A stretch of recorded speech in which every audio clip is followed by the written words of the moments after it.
There are certain things that you really need to consider while working with women from CAL background. Every woman should be taken as an individual. Certain things becomes very important, taking time to explain the concepts such as risk, safety, violence becomes very important because she might not know what that means. Engaging a female interpreter is very important. The first few sentences would be really important to build the trust and to engage with the woman. Women from CAL background are often reluctant to engage in direct and close-ended questions. So you need to ask a lot of open-ended questions to get more information. Oftentimes, she might use her own belief system and values in terms of minimizing the abuse. So you would acknowledge the differences. You would have respect for their culture and her own value system, yet reinforce laws and support system in Australia. So it's a delicate balance that you need to maintain to do it in a supportive way.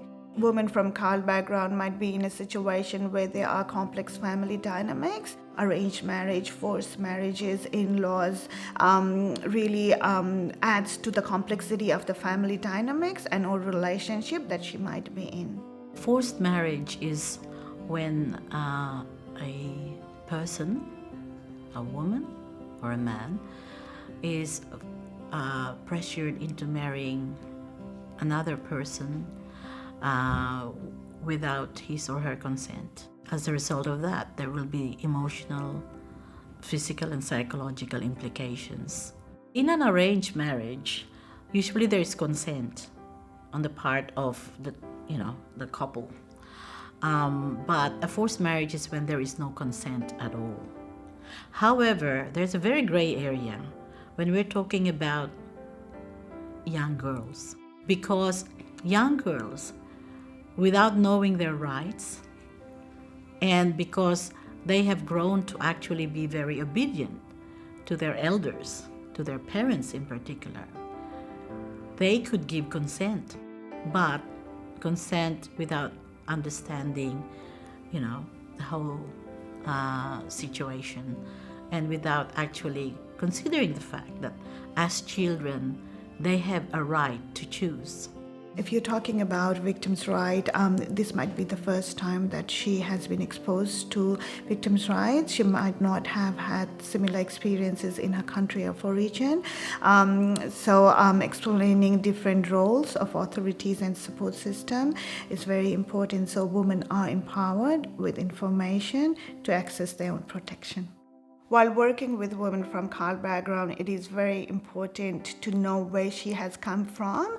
So you would often ask questions about what her journey was like. Depending on which pathway she has come into the country, her needs and experience could be very different. Knowing that pre-migration history becomes very important in terms of understanding her concerns. Sometimes women might be in dependency visa, and there is real fear about taking any steps due to repercussion on her stay. For example, if a woman is on spousal visa or dependent visa, then it is less likely that she would take any steps towards her own protection because of fear of deportation or fear on consequences on her immigration status. A lot of times this information would have been given by the perpetrator about the consequences on her visa, which might not be true.